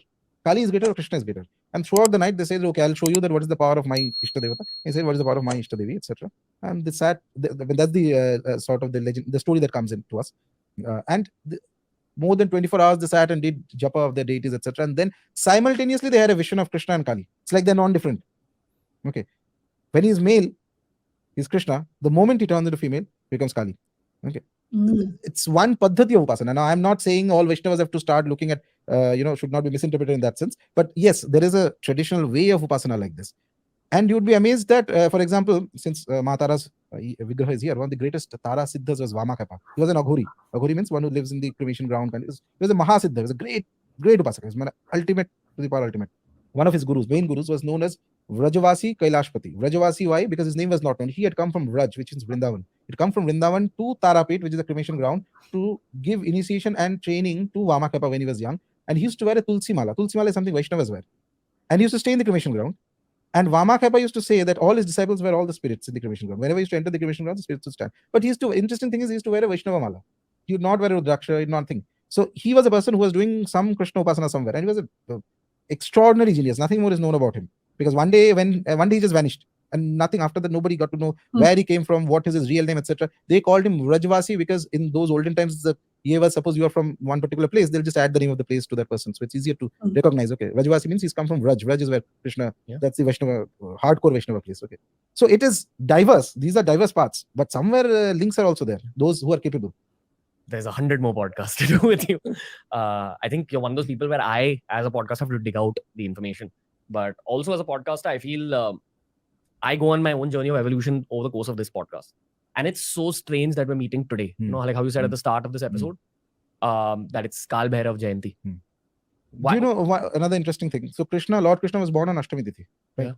So Ashtamis are considered to be, of course, he's a Vaishnava avatar, no doubt. He's an avatar of Vishnu. But Ashtamis are extremely popular for two deities. One is Ma Durga and one is Kal Bhairava. Okay. At one point in his life, by the way, he had exceptional upasana of Shiva he had done. Not just ordinary upasana. He had come and taken specific instructions from one of the greatest Shaiva rishis at that time. And the upasana was so fierce that there is description that he used to take a skull, like the way Aughar upasanas actually happen. Like that, he used to spend time doing the upasana for months, okay, and not eating food and standing on one leg and a kathor upasana, fierce upasana of Shiva.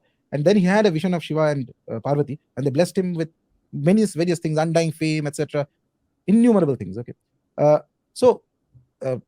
of course, again, I'm not saying the traditional people get spooked if I try to link these two, but I'm saying that it's uncanny and difficult not to notice that here is an avatar of Vishnu, a man of such tremendous spiritual ability that after 6,000 years also the whole culture is worshipping him, no doubt. But he's born on a tithi which is so specific and so important for the Shaivas and Shaktas. Shaiva Shaktas are linked together, okay? They're not different. Bhairava Upasana happens on Ashtami Tithis. And Ashtami Tithis are Tithis which relate to transformation, triggers. Ashtami Tithi, explain the words. So Tithis are basically in a calendar, in the Hindu calendar, the position of the angular position of the sun and the moon causes a tithi. There are 15.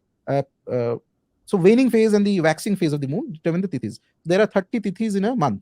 15 at the bright phase where the moon is going up to Purnima, full moon. And then there is the new moon slowly coming down to new moon. So Ashtami tithis are specifically important for Bhairava. Each deity has its own tithi, by the way. For example, Vaishnava Upasanas, primary tithi is Ekadashi. You will see that Vaishnavas will do Ekadashi Vrata and things like that. Ekadashi was the tithi in which Gita was given to Arjuna. Okay. But Ashtami that I was speaking of is very popular for Bhairava Upasana and also for Ma Durga, Bhagavati. Okay. And Ashtami is a difficult tithi. Difficult means it's a tithi of transformation. Bhairava is a Devata, Bhairava is Shiva only. There's no difference between Bhairava and Shiva. Only difference is that Bhairava is a fierce manifestation of Shiva. Yeah. And being Shiva, who is Samhara Karaka, who is the Lord of Destruction. Destruction, what is destruction? Any change is destruction. Okay. And change is happening all the time. Whenever you have the concept of time in your mind, there is a change that is happening. So there is some death going on all the time, little bit.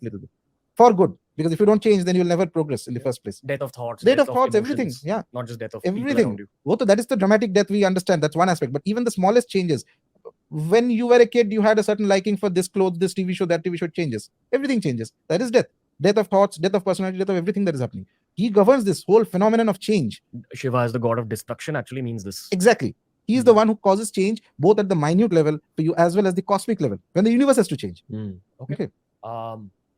Again, we've released electricity on this episode, and listeners of the podcast at this point know how powerful this particular episode is. I almost feel like I had to earn this conversation with you. And lately, I've been thinking so much of Kalima, just a lot of Kalima and a lot of Tara. It's so strange we're having this conversation today. So, like, including like my meditation right now, I meditate every morning. Yeah. I could only get like Kalima today. I don't know why. I didn't know that, you have this whole past with Tara and Kali, but again, I feel like I had to earn this episode. Side note, so I feel like, I question material growth a lot in life. Like I love it, but I question it also. What is its true purpose? Is it just for charity? Is it to make you experience all the material pleasures so that you're done with it and then you go towards spiritual pleasures? I don't know, because I can feel that change in me very strongly. That the lust for material pleasures is completely going away. And the lust for growth in the form that you know it is increasing. I don't want to call it lust, but you know what I mean? Like I'm more inclined towards it. I'm building a meditation app and it's been 2 years and we've bootstrapped it. So it's been a very difficult journey. Okay. But I've been guided. I mean, believe it or not, I think the listeners by this point are believers. I feel like I've been guided in dreams about the app. Okay. And there's some powerful healing that we've packed in. And again, the strange thing there is, I have 2 co-founders. One's a devout Krishna Bhakt, one's a devout Mata Bhakt. And I'm like caught in the middle. I love both the guys. So I don't know what's happening there. But I do feel that the app is not just made by the 3 of us. It's being created. Maybe as my last kind of material adventure in life, after which this will happen. But do you believe in these possibilities, sir, that God makes you go through these material experiences to kind of just get it done? If there is a somewhere, first of all, I don't believe that you have to completely shun material life to become spiritual. Some paths require that, but it's not fundamentally important. What is important is eventually develop a kind of detachment even within the material sphere. So enjoy all the things that nature automatically gives you. If nature is giving you something, nature is giving you a platform, nature is giving you money, nature is giving you whatever it's coming, take it, but don't be too attached to it. The whole point of the practice is to be that your focus is so high on the Devata that tomorrow if the day, so as a devotee of the God, of the deity whom I worship, so I consider every growth, every positive is her doing. Every negative is also her doing. Yeah. At the end of the day, she will lead me to where I exactly need to be, but I just have to trust. Now, problem comes when things are good, everybody is happy. We're all fine. Okay? When things go bad, that is when you start having, whether it's doubt or whether it's pain, it's human to have all these emotions, etc. The whole point of the practice is your devotion to that divine being, whomever you worship, be it Ma Kamakhya or Krishna or anybody, is so strong that you have that detachment within you to say that, okay, it came from her or it came from him, it went away, it's fine. You cannot go into a sort of it has gone off, let's go into a depression now. Then you're screwed. Your job is to maintain, even in the midst of spirituality, even in the midst of material growth, etc., to maintain certain degree of detachment from it. And practices, for example, meditation or any other practice done regularly helps you get that perspective right. The whole point of Devata Upasana, Devatas are vast, by the way. All the deities that we worship, they're extremely vast. They're vast means they were there even before the first human being appeared in evolution. Okay. And tomorrow, if by some unfortunate luck, the earth ceases to exist, the deities will go on. They are not going to go anywhere. Their perspective is tremendous. The thousands and thousands of years they see. That's why when they see, that's why it is so difficult also to get to them. It's one thing to worship, bhakti, and little bit all that is fine. But I am talking about the highest worship, which in the texts we call it siddhi. Siddhi is a term that is misunderstood by some, but siddhi in its true sense means full accomplishment of the path. It means where, as I said, you reach a stage where you and your Ishta are completely bonded. Okay, that is the ultimate siddhi. Okay. Now they look at you. But that is difficult. Why? That's because their perspective is very difficult. They're very large. They can see for eons and eons of time. And you are too small. Your lifetime, 60 years, 70 years, whatever, or 80 years, whatever a person lives. Just a blink of an eye. Not even that. Passes just like that for them. So why will they leave all that and come to you so easily? You have to display a commitment, a devotion, a willpower that transcends your puny life. For the last question or last phase of this particular episode, so I got to bring you back to the levels of Tantra you spoke about. You Okay. don't have to expand too much on it. Okay. Just give the listeners an idea right from the start. Okay. In terms of, where does it begin? And you said there are 7. Yes. Do you think that this requires another episode to really expand upon? There are hundreds of things. I can give you a brief gist of. Sure. And Yeah. let's do another episode at some point about Fine. it. But let's hear the brief. So look at acharam as a stage of progress, sort of. So the stage of progress comes that first you start with Vedachara, where you do the upasana in the normal way it is to be done. Okay. And they will tell you that you should ideally do it in the daytime and follow the average restrictions of upasana. Any deity you worship, doesn't matter. After that, you go to the Vaishnavachara, Shaivachara, which is that acharam, which is basically you have a more singular focus. So in Vedachara is basically when there is Ganpati festival, you worship Ganpati. When there is Navratri, you do Navratri. When Shivratri, you do Shivratri. So you do all the Devata Puja little, and you are starting to develop in a consciousness. And then you become more focused in the Vaishnavachara. Vaishnavachara is basically you put on you are dedicated upasaka of some of the other form of Vishnu, and the niyamas, the rules that come into that worship also deployed in this stage. You can only learn all these rules and regulations through a guru. A little bit through a guru. But if you are in the tantric path, specifically if tantra is what you really need to, yes, you will have. That is where after this, I'll explain. After this, there's the Shaivachara. Shaivachara is so Shaivas are considered as somebody, you study texts more. You not only practice, but you also read the scriptures relevant to the of the path that you are in. Okay, what does the accumulated wisdom for thousands of years say? What does it mean? Okay, what is the interpretation of it? What is the tattva, which is the philosophy that I'm trying to inculcate in my mind and through this practice and all that. Then comes Dakshinachara. This is where Tantra properly starts. Dakshinachara. Dakshin means right. Achara means behavior. Okay, the practice or a mode of behavior. Here you will need an initiation. So Tantras are clear that in this stage, once you start doing Shakti mantras, worship of Shakti is the mother goddess, you will have to have one initiation from a guru, proper initiation. Okay, and there are specifications of this initiation. There is Abhisheka, Shakta Abhisheka, Diksha, and all that is to be given. The whole point of initiation is that Shakti mantras work very fast. So initiation, if you're worshipping Shiva mantras, if you're worshipping Krishna mantras, then Abhisheka Diksha is not mandatory. You may have an Upadesha. Upadesha means just a verbal advice from somebody, and you can carry on. But if you have to go into Shakti mantras, that involves Vija mantras and all that, they work with tremendous speed. Okay, and they cause changes very fast in an individual. And naturally, nobody is able to self-regulate them. You will need somebody higher, somebody more experienced to guide you through those phases. And so the Abhisheka Diksha comes in the Guru. And Guru means not just one individual, it's a Guru Parampara. Guru has a Guru, Guru has a Guru. So there's a line of Gurus. Even Lord Krishna had a Guru. The only being in the universe who doesn't have a Guru is Shiva. He's Swambhu. Who was Lord Krishna's Guru? Oh, Lord Krishna had Veda Gurus. He had learned the Vedas from, then he had gone to an ashram in Ujjain, various other places. So this text will mention that he also had to learn these things. He mastered them, that's a different matter. But he had to learn the 64 kalas, the Vedas, and this and that. All the rishis were there to teach him, etc. So in the universe, there was only one being that has no Guru, and that is Shiva. Okay, he's the Adideva, sort of. But this should not be misconstrued as saying that A is bigger or smaller. Human mind tries to do that. Absolutely not. Both of them are divine entities. Both of them are Purushottamas. It's another concept. We'll not go into that. Okay. So after this, you start your practice of the Dakshinachara Tantra. Dakshinachara Tantra involves mantra sadhana of your devata. Then there will be nyasas. Nyasa means you have to place mantras in your body, different places. There's a practice. What does that mean? Write it. No. You chant certain mantras and you touch certain parts of the body. And you keep doing that over time, months and years, not even months, years and years. Through resonance, your body becomes purified by those mantras and the deity will approach you faster. Vibration. This is like a spiritual tattoo. Absolutely. And from this stage on, secrecy becomes important. You cannot do these practices in front of somebody who's not meant to see that. After this stage, Dakshinachara, only difference with Dakshinachara is that you follow, you use standard religious ingredients. So you give a bhog. Bhog means an offering of food to the deity that you have to offer. Normally, whatever we offer, rice or whatever vegetarian ingredients, etc. You worship at specific times of the day. Daytime you worship, and various other niyamas are there. So it is also fully tantra upasana, following the right hand path. Right hand path means which is the sort of parallel to the Vedic path. So whatever in Vedic path is not to be done, we also don't do it this path. Okay. So you keep, and it's very powerful. A lot of people have this misconception. Dakshinachara matlab, it's simple. Not at all. I've met gurus who are fascinatingly Siddha Purusha. All Dakshinacharas. One of my gurus is a Dakshinachara Upasaka, and he's tremendous. I mean, he's fantastic, out of the world. Okay. So, as I say, the thing is practice. It'll work. Start working. You'll have experiences also. Then comes what is known as Vamachara. Vamachara is the left hand path. Vamachara also requires a Diksha. Okay. After this, after you have integrated Dakshinachara Upasana to the full, then you start using the most infamous things in Tantra, for which Tantra both has the curiosity and those who do not know, they put blame on Tantra and things like that. Which is the Panchamakara has to be used to the deity, offered to the deity. Panchamakara is 5 tattvas, 5 representative tattvas, which are meat has to be used. Okay, Mamsa, then Matsya, then Mudra specific grains, etc. Matsya is fish, then Madhya, alcohol has to be, and last is Maithuna, sex. But it is not like that ki tomorrow I just get one chicken tandoori and give. No, it doesn't work that way. Okay, there are various rules of this. Various rules. Each of these have to be, you have to do mantra upasana on these ingredients to purify them. Okay, and then only offer. And it's highly technical and it's beautiful.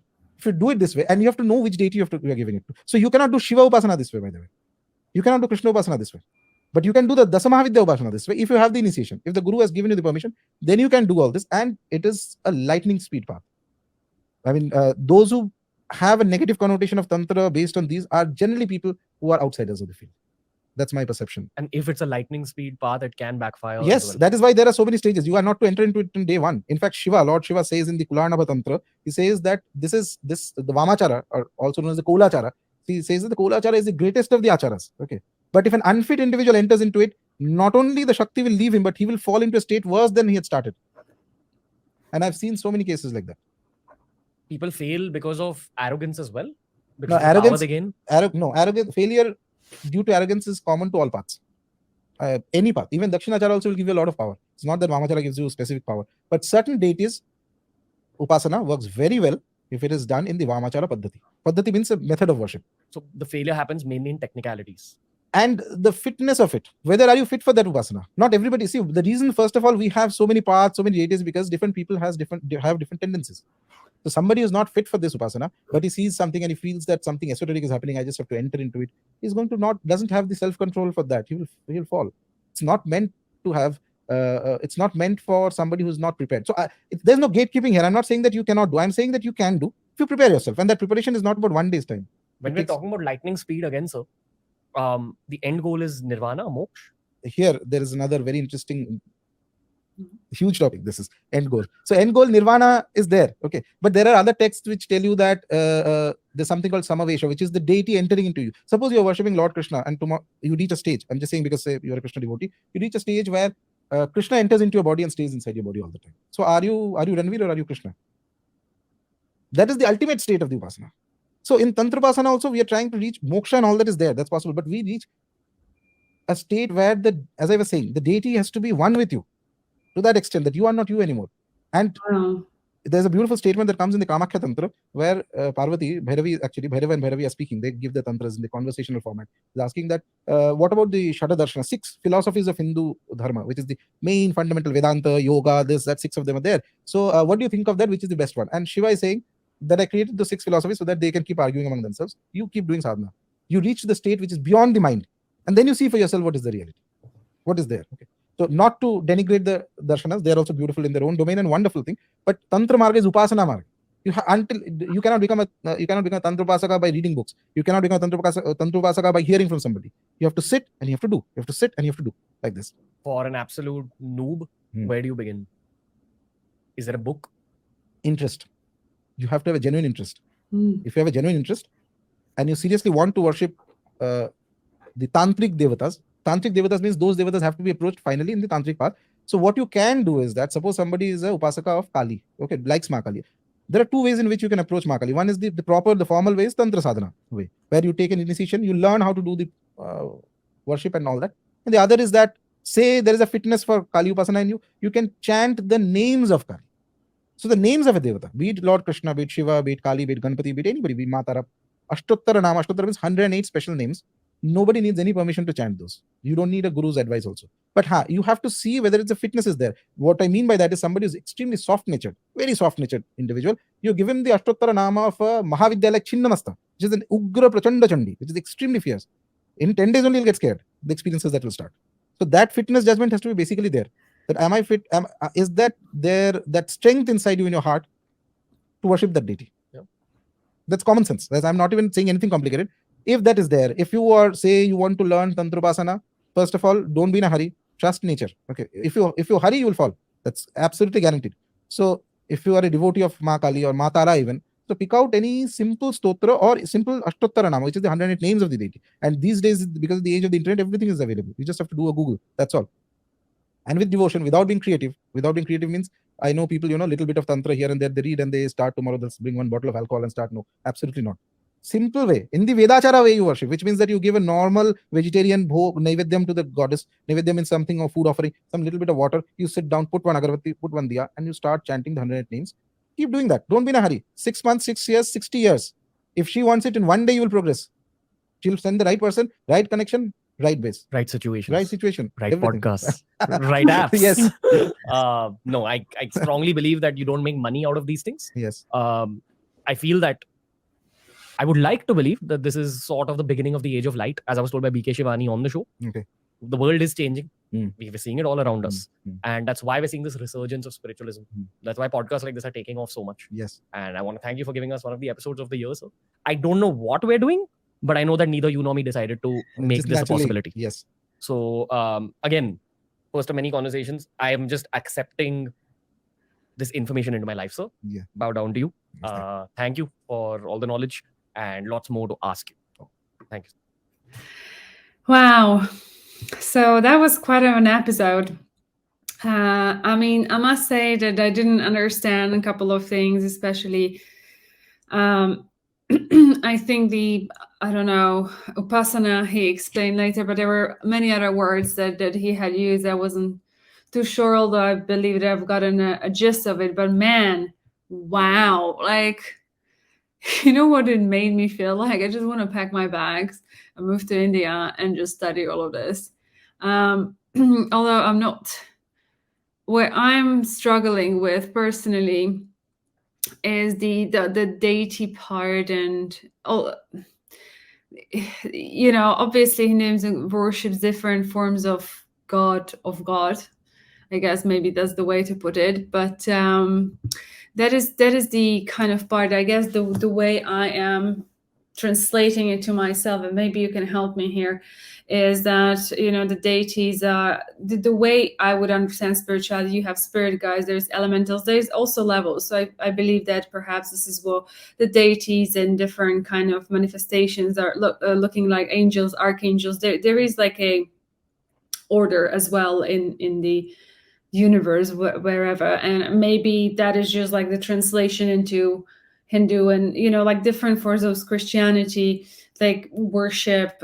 I wouldn't use the word worship. I would say like pray to, and praying is not having specific mantras, I believe. But I think a Catholic Church, more than anything, they have these saints and stuff like that that they pray to, and they have the rosemary. I don't come from that religion, and it's a bit like I always prefer to. This is why these manifestations are really hard for me, because I feel like it's not needed when you can just go directly to the source. Why would you go to different deities? But I understand that when they were describing the deities, you have maybe like here I would just say Archangel Michael, Archangel Metatron, and they would have their own different powers. And if you, let's say, chant mantra or mantra, or I perhaps wouldn't call it mantra, but just affirm or just use certain formulas to speak, aka perhaps mantra, you would bring them closer to you, and you would be able to channel their knowledge. I think perhaps this is what it is, what they were discussing in the episode. But man, there is so much to know, and it's crazy, and it's just it always hits me like how much there is to know and how much we don't know. And I would be curious to know, like, what have you taken out from this episode, and what resonated with you, or what did not resonate with you. And like, if you ever practice Tantra, or you're planning to practice Tantra, or you have interest, because it looks like there is a strict spiritual practice, and I personally feel like you can just connect directly to the source, and maybe there is no need for that. But we live in such a diverse universe, and I think we're all very different, and we relate to things differently, and I feel like everyone should follow their own path to achieve moksha or nirvana, So I'm just very curious to hear from you what you thought about this episode, if you ever tried Tantra, or if you are planning to actually get on this way. I'd love to know in the comments below. And yeah, what a great episode. Still loads to learn. And I think this is it for today's video. And if you did like it, please give a thumbs up, share, and subscribe to the channel. And I'll hopefully see you in the next one. Until then, please do take care. Sending much love. Bye-bye.